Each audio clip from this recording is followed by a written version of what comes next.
예, 시작했나요? 반갑습니다. 오늘 수정자 2차로 내신 것 중에서 첫 번째 재활용 인생이었죠. 수정된 제목은 다시 돌아온 꿈, 그리고 두 번째 작품은 당신이라는 책. 초고 제목 그대로입니다. 두 편 같이 공부하겠습니다. 그 감상문 내신 분들이 몇 분 안 내셨어요? 안 됩니다. 더군다나 이번에는 좀 일찍 내달라고 그랬죠. 지금 이 영상을 찍고 있는 시각이 월요일 오후 지금 3시 반 됐습니다. 12시까지 내달라고 그랬는데 내일은 제가 다른 일이 있어가지고 영상을 찍기가 좀 힘들어서 오늘 월요일에 찍고 있습니다. 12시까지 내신 분들 애쓰셨어요. 안 내신 분들 반성하셔야 됩니다. 오늘 두 작품은 뭐 감상 쓰신 분들 다 대부분 이렇게 뭐 비슷하게 쓰셨겠지만 둘 다 참 좋은 작품들이죠. 일단 초고가 일단 좋아가지고 어떤 분은 초고에서 느끼지 못했던 거 그걸 느낄 수가 없어서 또 아쉽다 뭐 이렇게 평을 하신 분도 계세요. 뭐 그럴 수 있죠. 초고를 참 재밌게 읽었는데 수정된 걸 보니까 초고에서 읽었던 그때 느꼈던 즐거움 이런 게 없어져 버리는 경우가 있어요.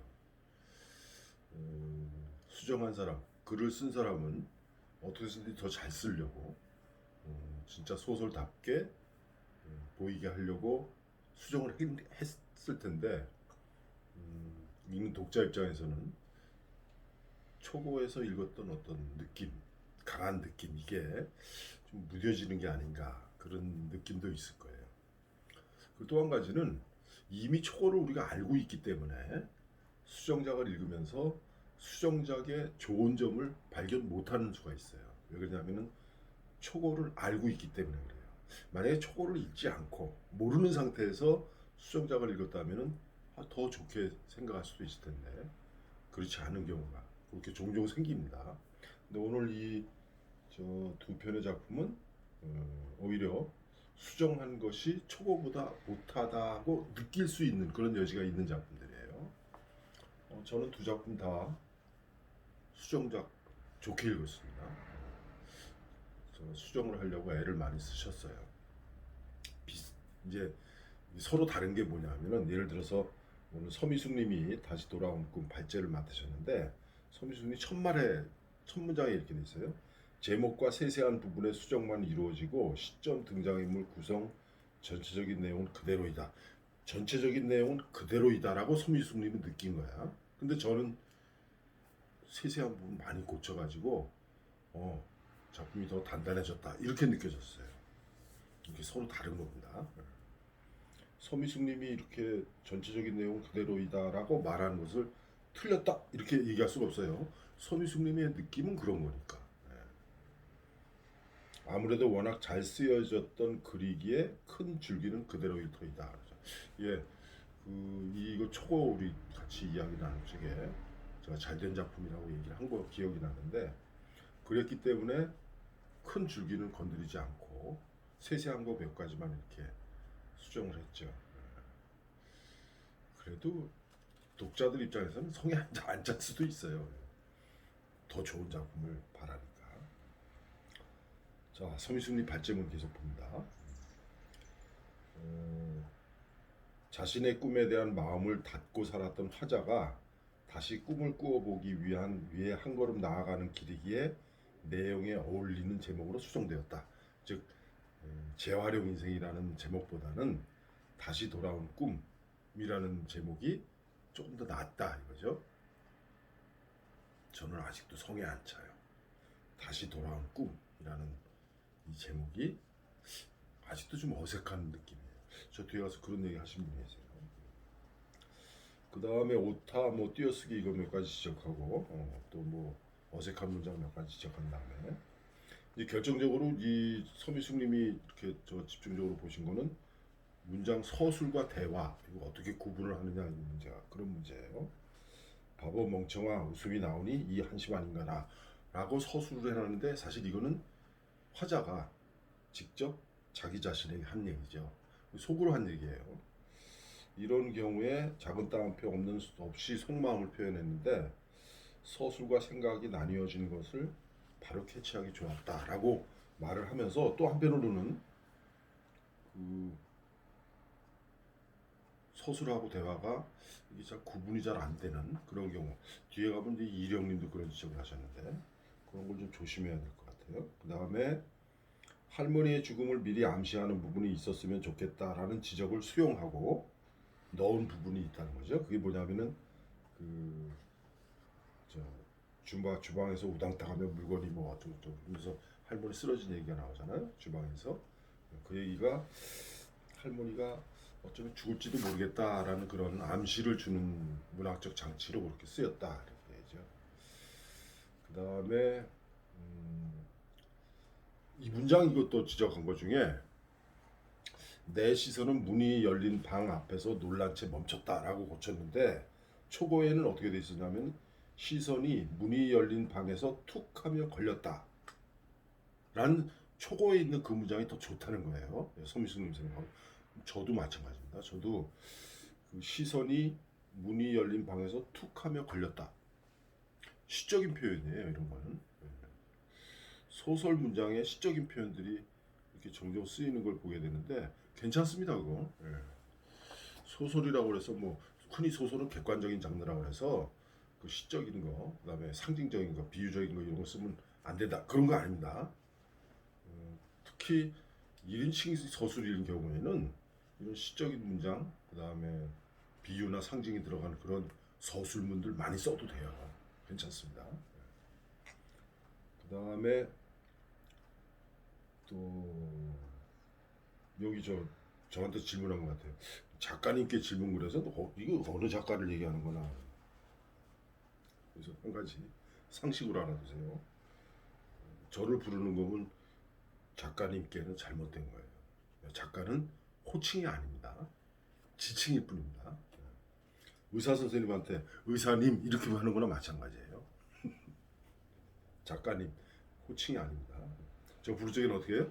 자 선생님 뭐 어디서 뭐 저한테 교수님 그런데 지금 우리들 모임에서는 교수님이라는 호칭이 안 어울리죠. 선생님이에요 그냥. 어쨌거나 작가님 이거는 호칭이 아니라 지칭이라는 거. 이외의 글이 내 눈을 휘둥그레지게 만들었다. 여기에서 서미숙님이 뭐라 그러냐면은 저는 오타로서 의외의 글이라고 수정해야 할 것 같은데 맞춤법에는 둘 다 맞는 것으로 나옵니다. 어떤 표현이 맞는 걸까요? 이렇게 저한테 질문하셨어요. 서미숙님이 제대로 본 거예요. 이게 뭐냐면은 이외의 글이라고 하는 것은 띄어쓰기 잘못된 거예요. 이 띄고 외의 글 이렇게 된 겁니다. 이렇게. 근데 이게 제대로 쓰려면은 이외가 아니라 의외의 글이에요. 의외의 글. 그래서 이외는 이라고 하는 지시대명사죠. 네, 지시대명사에다가 외 이거죠. 이외. 그러니까 여기서 이외의 이러면은 어떤 것이 하나가 있고 그것 외에 이것 외에 이것 말고 다른 거란 뜻이고 의외라고 하시기에는 이거 의외는 이렇게 쓰죠. 한자입니다. 의외. 그럼 의외는 뭐예요? 생각했던 거라든가 아니면 예측했던 것 하고는 전혀 다른 이런 뜻이죠. 내가 기대했던 것 아니면 내가 생각했던 것 내가 예상했던 것과는 전혀 다른 이런 뜻이에요. 그러니까 여기서는 의외의 글이 내 눈을 휘둥그레지게 만들었다 해서 이외는 이건 아니죠. 이게 아니에요. 이게 아니고 이거로 이런 의미로 쓰면 안 되죠. 그죠? 요게 맞는 겁니다. 이게. 이거 이제 의외를 이제 한자로 쓰면 이렇게 돼요. 의외. 우리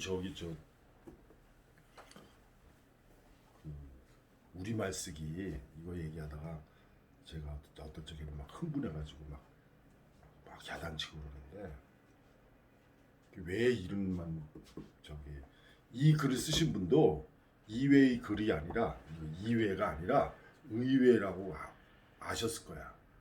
이런 뜻으로 썼는데 쓰다 보니까 그냥 이외라는 말이 나와버린 거죠. 이런 말 들어보셨어요? 이게 다른 얘기입니다. 네. 에어컨. 에어컨 실외기라는 말 들어보셨어요? 에어컨 실외기. 이거 저기서 웃을 게 아니라 제가 교육대학에 강의를 했었는데 교육대학 학생들 글 쓴 거 지적을 하다가 이게 나왔어요. 에어컨 실외기. 집에 에어컨 실외기를 설치를 했대요. 그럼 결국 이 에어컨 실외기라고 쓴 이 실외기라고 쓴 이 학생은 들은 건 있는 거야. 에어컨 실외기. 에어컨이 있으면 실외기가 있잖아요. 이거 아는 사람은 이게 실외기라고 하는 것을 알아요. 실외기. 실외기라고 하는 게 뭐예요? 방 바깥에 있는 기. 이것도 기도 뭐 쓸래니까 좀 이상하네. 여기다 씁시다 그냥. 이거를 쓰느냐 아니면은 이거를 쓰느냐 따라서 달라지죠. 요거는 같은 기라고 하더라도 요거는 기계를 나타내는 게 기계. 그리고 요거는 그릇이죠. 그릇을 나타내는 거죠. 그래서 우리가 약탕기 할 적에 기는 이거고 실외기 할 때 기는 이거예요. 기계예요, 기계. 즉 방 바깥에 설치하는 기계예요. 그러니까 에어컨의 공기를 빼기 위해서 바깥에다가 실외 기를 설치하는 거죠. 근데 들은 거는 있단 말이야. 들은 건 있는데 정확한 의미를 모르니까, 즉 뭘 모르는 거예요? 한자를 모르는 거죠. 한자를 모르니까 에어컨 실외기 이렇게 실외기. 요즘 대학생이 이래요. 이 대학생들이 쓴 건데서 이 왜 이러냐면 이분도 의외라고 하는 말 뜻으로 썼을 거예요. 썼는데 쓰다 보니까 그냥 의외의 글이 이외의 글이 이렇게 되는 거죠. 그래서 요거를 알고 있었다면, 요거를 정확하게 알고 있었다면은 이런 실수는 안 하겠죠. 그죠? 그래서 그 한글 교육할 적에 제가 역으로 한글 교육을 하면서 오히려 한자를 강조를 해요. 한자 공부하라. 왜 그러냐면은 우리가 쓰는 말들 중에서 한 반 이상이 한자예요. 한자. 특히 명사의 경우, 그리고 어떤 관념, 그러니까 우리가 개념이라고 그러죠. 개념, 지식을 나타내는 그런 어휘들의 경우에는 거의 90%가 한자예요. 우리가 한자를 모를 경우에 이게 틀리게 쓰는 경우가 많은데 그 중에 하나가 이런 에어컨 실외기. 너무 소설 얘기다 별 얘기다. 기왕 얘기 나온 거 하나 더 얘기해 줄게요. 이거 여러분들 꼭 알아두세요. 전에 뭐 전교조가 나와가지고 전교조가 뭐 6.25를 갖다가 뭐 북침이라고 막 가르쳤다고 막 요즘 고등학생들이 6.25를 북침으로 알고 있다 이렇게 막 얘기를 한 거예요. 맞아요. 네. 요즘 고등학생들은 북한하고 남한하고 6.25 때 어디가 쳐들어갔냐 다 북침으로 알고 있어요. 그럼 그 북침은 뭐냐면은 이거예요. 이거 봐요. 보세요. 우리가 북침이라고 할 적에 우리들 세대에서 북침은 이거 정확하게 얘기해요. 북 이래가지고 잘못하면 조로 읽겠다. 정확하게 북, 이때 이 북을 나타내고 이거는 부사의 부사, 방향을 나타내는 거야. 방향.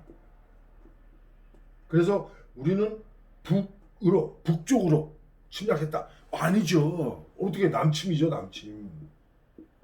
남침이죠. 그럼 남침은 뭐예요? 남쪽으로 침략했다. 요 북이라는 단어하고 남이라는 단어는 다 방향이에요. 그러니까 우리는 말을 할 적에 북침 그러면 북으로 침략했다 이거예요. 남침 그러면 남쪽으로 침략했다 이런 뜻이에요. 그럼 이 북과 남이라고 하는 이 한자어가 명사가 아니라 이때는 방향을 나타내는 부사라는 것. 즉 침이라고 하는 동사, 침략하는 침의 동사에다가 앞에 방향을 넣어서 북으로 침략, 남으로 침략을 얘기할 적에 북침, 남침 이렇게 얘기를 해요. 우리는. 그런데 요즘 중학생, 고등학생들은 6.25 때 누가 침략했어? 예, 북한이 침략했습니다. 침략했다. 남한이 침략했다. 이거 북침이에요. 이거 북침. 즉 요즘 중학교 고등학생들은 북한이 침략했다를 줄이면 북침이 돼요. 남한이 침략했다를 줄이면은 이게 남침이 되는 거예요. 그러니까 지금 중학생 고등학생들이 6.25요 북침이잖아요. 맞는 말이에요. 왜? 북한이 침략한 거니까. 걔네들의 지적인 상황에서는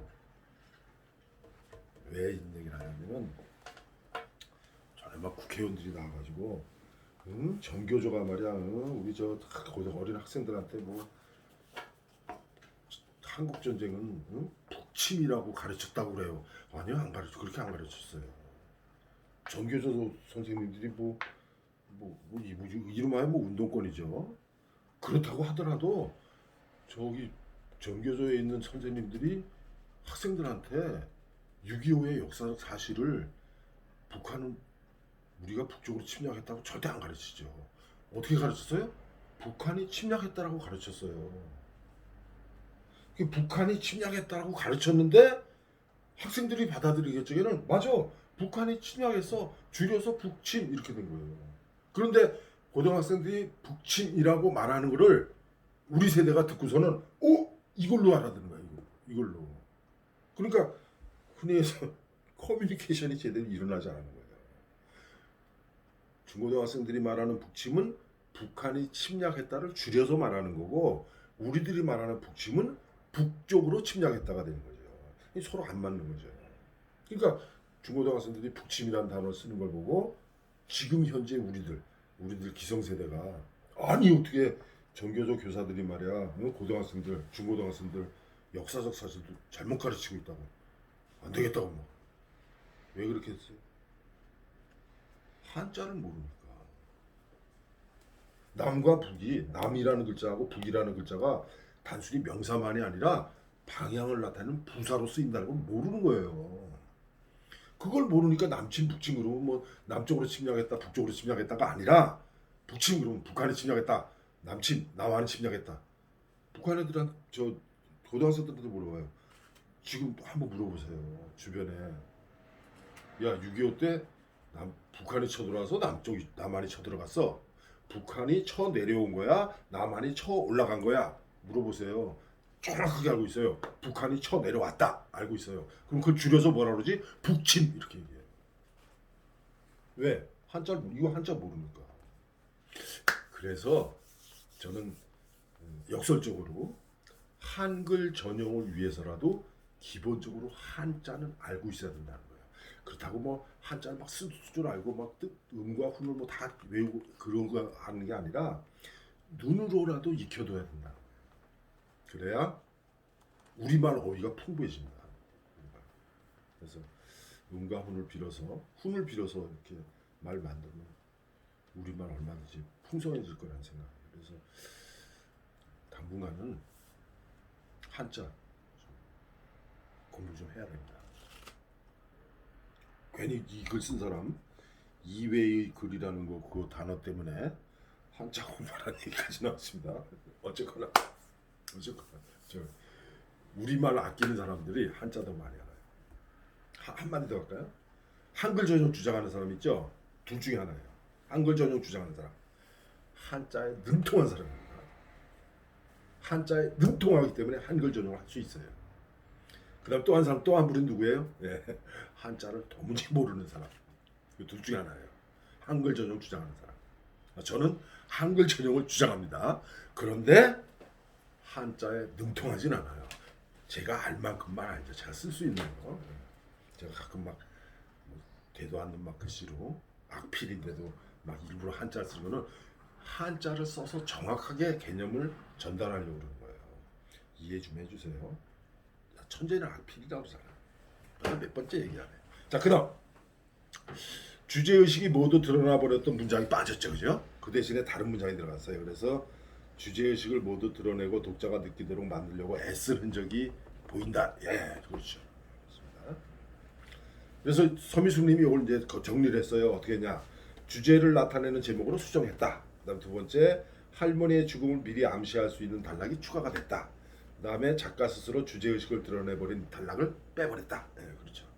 그럼 어때요? 예, 수정 잘한 거죠. 수정 잘했어요.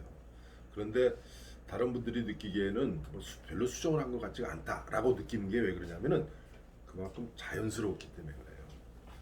저가 하나 보태자면은 하나 결정적인 거, 할머니가 화자가 사는 곳 아파트 분리수거함을 들려서 가져갔다는 그 내용이 나왔으면 좋겠어요. 그러니까 할머니가 그 지역을, 화자가 살고 있는 그 지역에 분리수거를 쓰레기 좀 이렇게 주워갔다. 그래야 나중에 그 저기 일기장 그 나온 거 그게 연결이 될 수 있을 것 같아요. 그거 하나 이게 근데 그거가 반영이 안 되더라고요. 자, 이제 수강생들 감상평. 역시 김상범님. 김상범님은 제가 강의 안 내어서 그 다음날 곧바로 올려주셨어요. 참 부지런하십니다.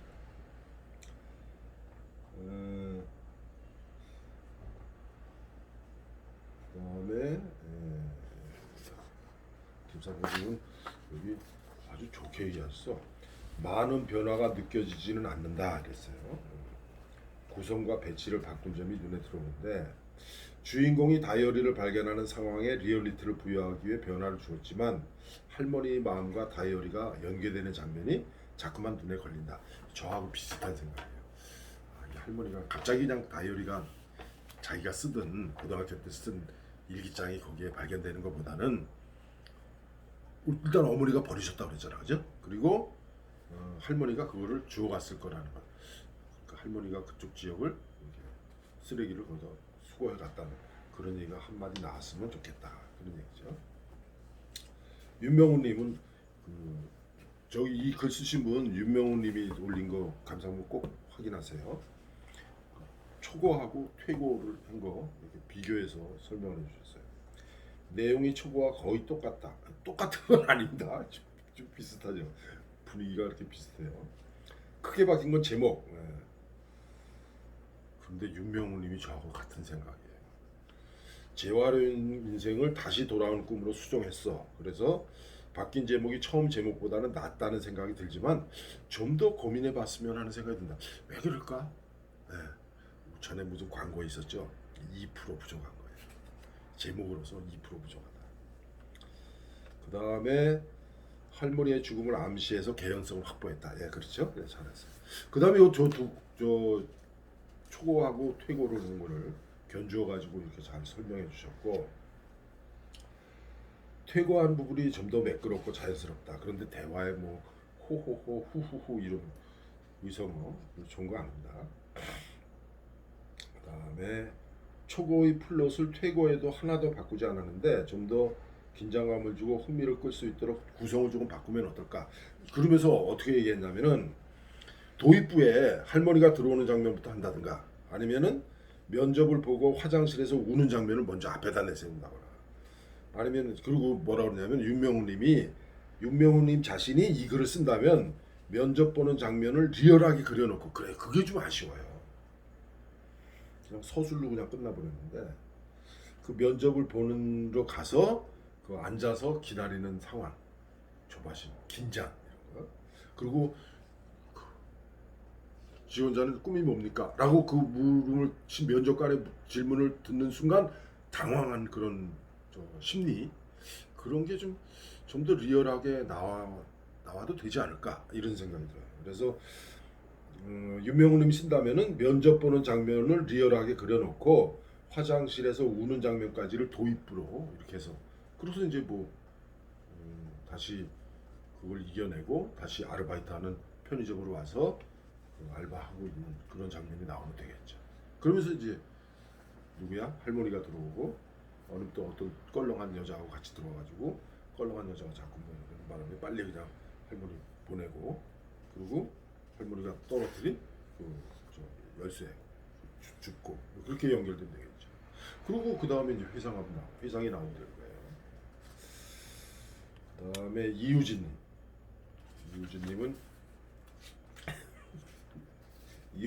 줄거리 자세하게 써놓으시고서는 재밌어.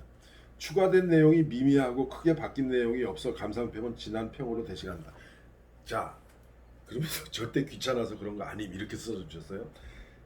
저 이유진님이 추가된 내용이 미미하고 크게 바뀐 내용이 없다라고 느낀 거예요. 근데 사실 바뀐 게 많아요, 사실은. 근데 그걸 느끼지 못할 만큼 자연스럽기 때문에 그냥 넘어가 버린 거예요. 저는 지난번에 얘기했죠. 초보 여기다 놓고 새로 쓴 거 넘겨가면서 이렇게 보잖아요. 많이 바꿨어요. 그런데 그 바뀐 부분들이 부드럽게 자연스럽게 수정이 되어 있기 때문에 이우진님 같은 경우는 그게 수정된 건지 모르고 그냥 넘어간 거예요. 그래서 그렇다면 수정을 잘한 거죠, 그죠? 뭐 물론 아직은 조금 부족하지만 수정 웬만큼 잘 하신 거예요. 지난번에 토론한 걸 토대로 해가지고. 그 다음에 이령님. 다시 돌아온 꿈은 할머니가 커피 타면서 가슴을 부여잡는 부분이 추가되었어요. 예, 물론 저거죠. 필연적인 거, 필연성을 확보하기 위해서. 여기도 또 그러셨어. 후후후 뭐 푸르르 기억이 흔들렸다 푸르르 뭐 어색하다. 그 다음에 저 앞에 서미숙님이 잠깐 지적했던 거, 여기 이령님은 몇 개를 지적했어요. 같은 줄에 저 대화하고 서술하고 속의 생각하고 같은 줄에 쓸 수 있는가? 사실은 그렇게 써도 돼요. 써도 되고 어떤 사람의 경우에는 속 생각은 반드시 작은 따옴표를 해줘야 된다고 강조하는 사람도 있어요. 근데 작은 따옴표를 해주면 좋죠. 근데 그렇게 되면 너무 건조해져 버려요. 그래서 서술문 속에 자기 생각을 그냥 좀 이렇게 1인칭 시점의 장점이 그거예요. 자기 속마음하고 서술하고 혼합을 해버릴 수 있다. 그게 1인칭의 장점이니까. 꼭 뭐 반드시 그렇게 해야 되는 건 아니지만 따옴표를 해줄 수 있는 부분을 해주면 좋죠. 그런데 오히려 안 해주고 그냥 서술문 속에 녹아 있는 것이 나을 수가 있어요. 왜? 1인칭 내가 서술하는 거니까. 내가 서술하면서 내 생각이 중간중간에 삽입이 되는 거죠. 다만 독자들이 읽으면서 자연스럽게 넘어갈 수 있어야 돼요. 그러니까 그거는 독자들이 얼마나 자연스럽게 받아들이냐의 문제이지 어떻게 해야 된다, 꼭 뭐 해야 된다, 그건 아닙니다. 어쨌거나 이령님은 계속 지금 서술과 대화가 섞여 있다고 지적을 하고 있어요. 요거는 잘못된 거죠. 아들을 잃고 나서 자살까지 했었던 양반이었는데 자살 시도를 했다는 거죠. 근데 물론 이게 대화니까 대화에서는 아들을 잃고 나서 자살까지 했었다고 하는 것이 자살했다는 뜻이 아니라 자살을 시도했다는 뜻으로 자살까지 했다고 말을 했을 거예요. 대화니까, 그죠? 서술 같으면 정확하게 써줘야 되지만 대화니까 거기 저 빈소에서 할머니 친구분들 이렇게 얘기하는 거잖아요. 그러니까 자살 시도가 맞는데 대화하기 때문에 그런 뜻으로 자살 시도란 뜻으로 이렇게 했을 거다. 이인영님도 그래요. 이인영님도 아주 간단해요. 감상을 뭐라고 해야 할지 모르겠네요. 크게 걸리는 부분 없이 재밌게 잘 읽었습니다. 예. 간단하죠?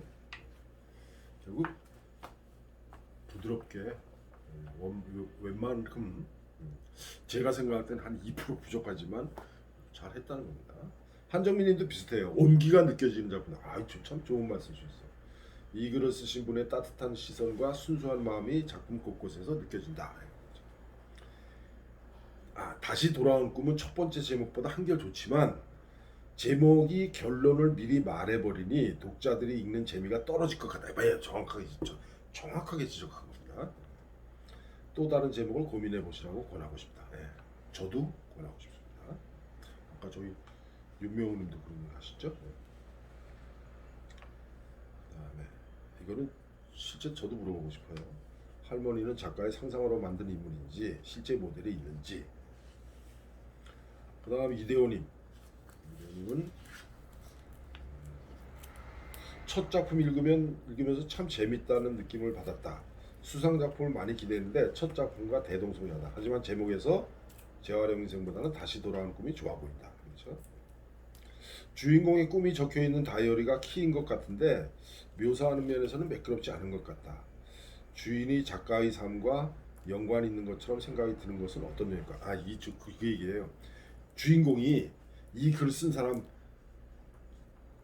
얘기 그대로 쓴 거 아니냐, 자기 자신의 경험담 그대로 쓴 거 아니냐라는 느낌을 받았던 거죠.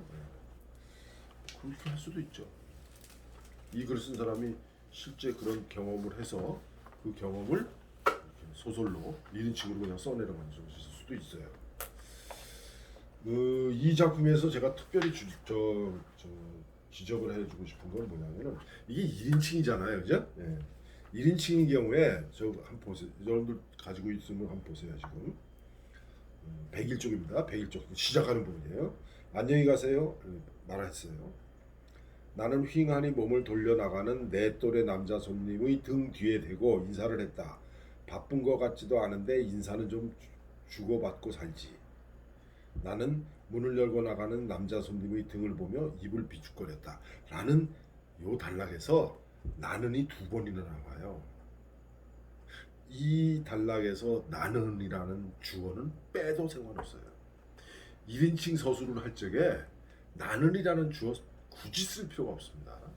쓰다 보면은 1인칭이라는 걸 독자들이 알아요. 그리고 그 문장의 주어가 나는이라는 것도 알아요. 그런데 굳이 나는이라는 주어를 써줄 필요가 없다. 오히려 나는이라는 주어를 넣음으로 해서 어색해져요, 문장이.